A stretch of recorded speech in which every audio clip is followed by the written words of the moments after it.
അങ്ങേയറ്റം നടുക്കുന്ന ഒരു ദിവസമാണ് ജൂലൈ 30, 2024 എന്ന് പറയുന്നത്. അതിന് തലേദിവസം വലിയ മഴയായിരുന്നു. ആ മഴ സമയത്ത് 24 അവിടെ എത്തുമ്പോൾ 24 അന്ന് ആ നാട്ടുകാർ പറഞ്ഞത് ഞങ്ങൾക്ക് വലിയ ആശങ്കയുണ്ട്. പുന്നപ്പുഴ ഇങ്ങനെ ആർത്തടച്ചു വരുന്നതിന് മുമ്പ് ഞങ്ങൾ കണ്ടിട്ടില്ല. അതിന് ബാക്കി പത്രം എന്തായിരുന്നു എന്നാണ് നമ്മൾ ഇനി ഒന്ന് പിന്നോട്ട് പോയി നോക്കുന്നത്. 2024 ജൂലൈ 30 ആ രാത്രിയാണ് കേരളത്തിനാകെ വിറങ്ങലിച്ചു പോയ ആ മഹാദുരന്തം സംഭവിച്ചത്. മുണ്ടക്കയിലും ചൂരൽമലയിലും ഉരുൾപൊട്ടി.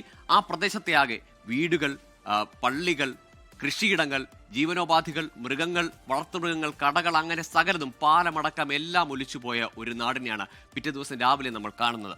403 പേരാണ് ഈ ദുരന്തത്തിൽ, മഹാദുരന്തത്തിൽ മരിച്ചത്. 150-ലധികം പേരെ കാണാതായ ദുരന്തം. സർക്കാർ കണക്കിലാക്കിയ നഷ്ടം, അത് ജീവനോപാധി, സ്വത്ത്, അങ്ങനെ എല്ലാം കണക്കിലെടുക്കുമ്പോൾ 1200 കോടി രൂപയുടെ നഷ്ടം ഈ മഹാദുരന്തത്തിൽ, ഉരുൾപൊട്ടൽ ദുരന്തത്തിൽ ഉണ്ടായെന്നാണ് സംസ്ഥാന സർക്കാരിന്റെ കണക്കുകൂട്ടൽ. പിന്നീട് ഇങ്ങോട്ട് നമ്മൾ കണ്ടത് സമാനതകളില്ലാത്ത, അല്ലെങ്കിൽ ഒരുപക്ഷെ കേരളം മുമ്പ് പ്രളയകാലത്ത്, ഓഖിയുടെ കാലത്ത്, നിപ്പയുടെ കാലത്ത്, കോവിഡിന്റെ കാലത്തൊക്കെ കണ്ടുപോലെയുള്ള നാടാകെ ചേർത്ത് പിടിക്കുന്ന ഒരു അതിജീവനത്തിന്റെ കാഴ്ചയായിരുന്നു. CMDRFിലേക്ക് മുഖ്യമന്ത്രിയുടെ ദുരിതാശ്വാസ നിധിയിലേക്ക് ലഭിച്ചത് 770 കോടി 76 ലക്ഷം രൂപയാണ്. മലയാളികൾ മാത്രമല്ല, ഇന്ത്യയിലും ഇന്ത്യക്ക് പുറത്തുമുള്ളവരുമായി കേരളത്തെ സ്നേഹിക്കുന്ന, മലയാളികളെ ചേർത്ത് പിടിക്കുന്ന മനുഷ്യസ്നേഹികളായ സകലരും പണം നൽകി പുനരധിവാസത്തിന്, അതിജീവനത്തിനായി പണം നൽകുന്നതാണ് നമ്മൾ കണ്ടത്.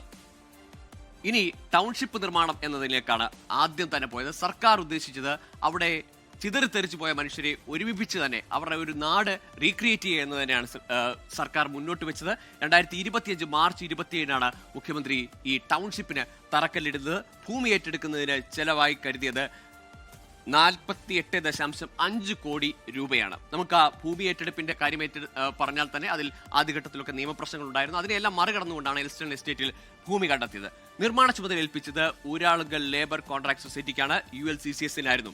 ടൗൺഷിപ്പിന്റെ നിർമ്മാണ ചെലവ് 351 കോടി രൂപയാണ്. ഗുണഭോക്താക്കൾ 402 കുടുംബങ്ങളാണ്, 402 വീടുകളാണ് ഈ ടൗൺഷിപ്പിൽ ഉയരുന്നത്.